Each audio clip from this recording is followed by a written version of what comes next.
Alright, we are back with my very first TNA blog. I don't know if I ever did a TNA blog. I don't know. But here we go. I'm with TNA blog. Before we leapt to commercial, I talked about Mr. Anderson and how he was talking. He had his promo and he was talking with Eric Young and Orlando Jordan. I still personally think Orlando Jordan, he's just weird, and I guess from what I'm learning, that's how he is. He wants that character. He likes to be that character, and when he was in WWE would not let him be that weird and that creative. But, and that's where it comes down to. And people call WWE non-creative about that. But I don't think it have anything to do with being not creative. I just think it have like an image look. Alright? In this country, we are not 100% about the whole gay thing and that kind of look.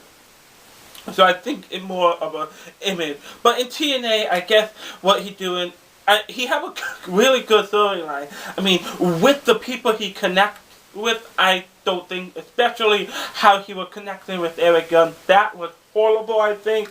But, and just to finish up, Eric Young, I don't think any of his storylines, I am an Eric Young fan. I am an EY fan. But all his storyline to me sucks. But anyway, let's move on to the rest of TNA Night. Now we are here when Singh come out. He started to talk. So it's Singh promo. And then Rob Van Dam came out and they began to talk. I was gonna say, well, yeah, they would talk, and then Hulk Hogan and Eric Bischoff. And throughout these blogs, you will know that I cannot stand Hulk Hogan. Alright?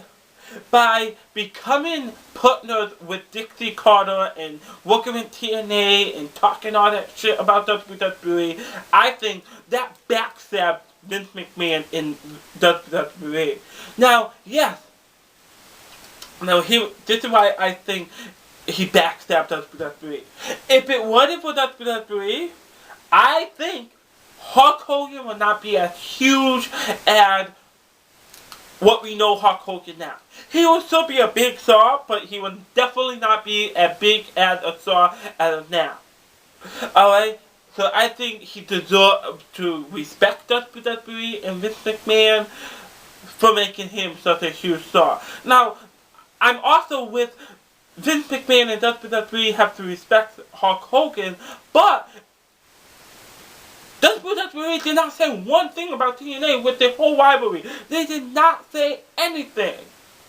So that's why I have to be on Vince McMahon's side.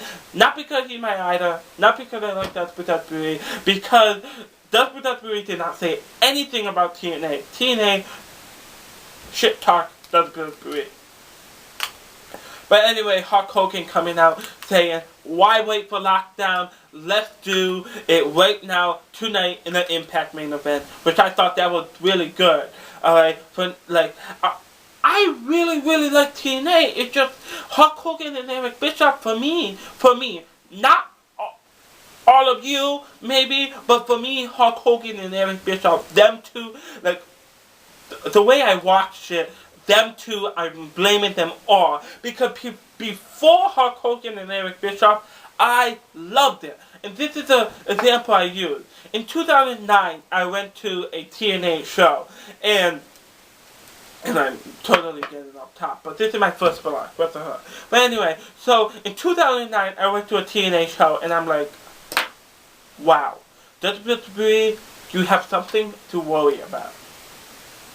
But the next year, I went to a TNA show, and I'm like, this show sucks. What happened to last year's show? So this is why I personally blame Eric Bischoff and Hulk Hogan. People may say it's not their fault.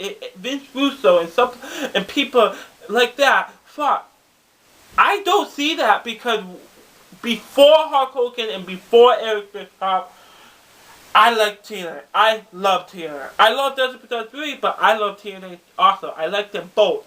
But now with Hulk Hogan and Eric Bischoff, I hate them. But this promo, I like it. So the main event is Singh versus Rob Van Dam. And that's another thing that I have to talk about with the main event. Moving on to the next context. The next context is a tag team match. I mean, what the hell was it? Tag team night? There was a lot of tag team matches. But this next tag team matches was Generation Me and Robbie E versus Brian Kendrick, Chris Sabin, and Suicide, with Brian Kendrick, Chris Sabin, and Suicide winning. And this is what I have to say. Generation Me, they are ruining that tag team. People talk shit about WWE, about ruining tag team all the time. But TNA is ruining Generation Me. Generation Me was actually a good tag team. Disagree with me all you want, but they were actually a good tag team. Great on the mic, great in the ring. They were actually a good tag team, and TNA have to ruin it. So why don't you guys talk shit about them? But then it coming out to Brian Kendrick, Chris Sabin, and Suicide winning. Chris Sabin put up Alex Shelley and the Motor City Machine Gun as a team, and that's my favorite TNA tag team of all time. Alright, so now Hulk Hogan in his office, now we have that promo. He's talking to people. Now I say people because I know it's Gunner and Murphy and Rob Terry, there's some enough, and I say people because I'm new to TNA this year, and I don't know what's going on yet, but Hulk Hogan is in the office talking to them, and then Mr. Anderson walks in with the iron pipe. Mr. Anderson says, you know what, but I don't want to get beat up anymore. Hulk Hogan says, put the pipe down, then he does, and then he says, I don't want to get beat up anymore, please put me in the main event. I think the storyline was okay. And Hulk Hogan, you know what? Okay. You're the special referee. And bring the pipe just in case. And so he's the special referee. This promo was okay. And Hulk Hogan then laughed. So I thought something was gonna be fishy, but obviously it wasn't. So then we move on to Madison Rayne and Tara, how they hit Mickie James, and we have a bunch of people seeing Mickie James to see if she's okay. Then we go back to the Impact Zone to see the Lumberjack match, Bully Ray versus Christopher Deanna. Before I talk about the match, I have to say, Bully Ray sucked my dirty ass. I'm sorry to sound bitchy, I'm sorry about doing anything, but Bully Ray sucked. Let's face it, Bully Ray is a tag team person. That's for one. And two,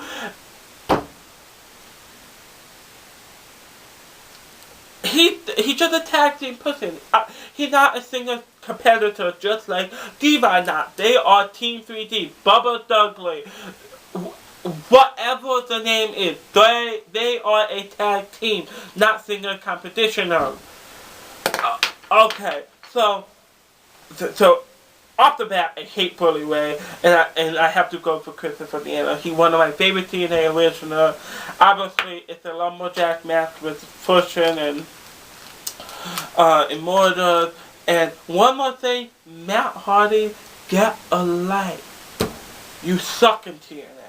But anyway, so Bully Ray, pretty good in the match. Christopher Deanna in the match, and actually this match, it was not that long, but it was an okay match. And if I had to pick another good match, this would be my second favorite match. All the other matches sucked.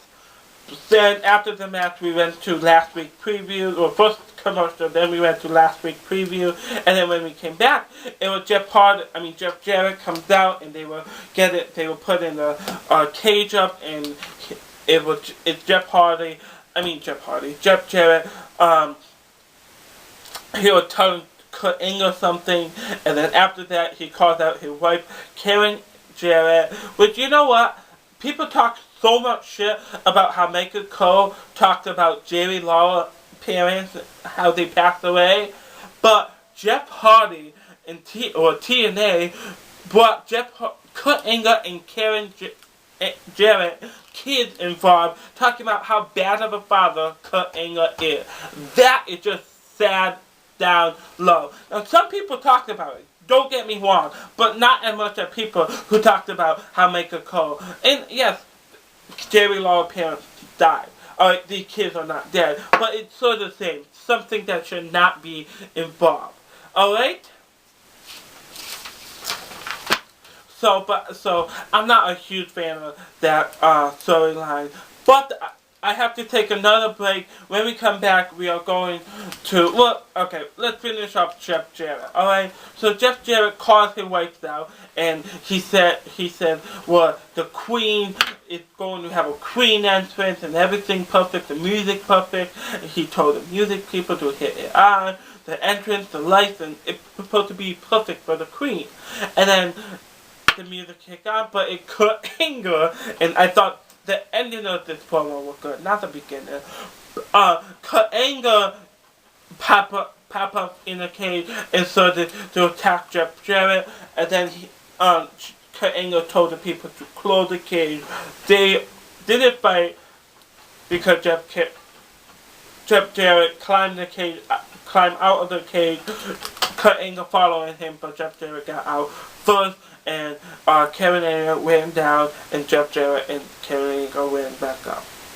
Alright, the end of that promo was good. When we come back, we're talking about the main event, the special referee match. The special referee, which is Mr. Anderson.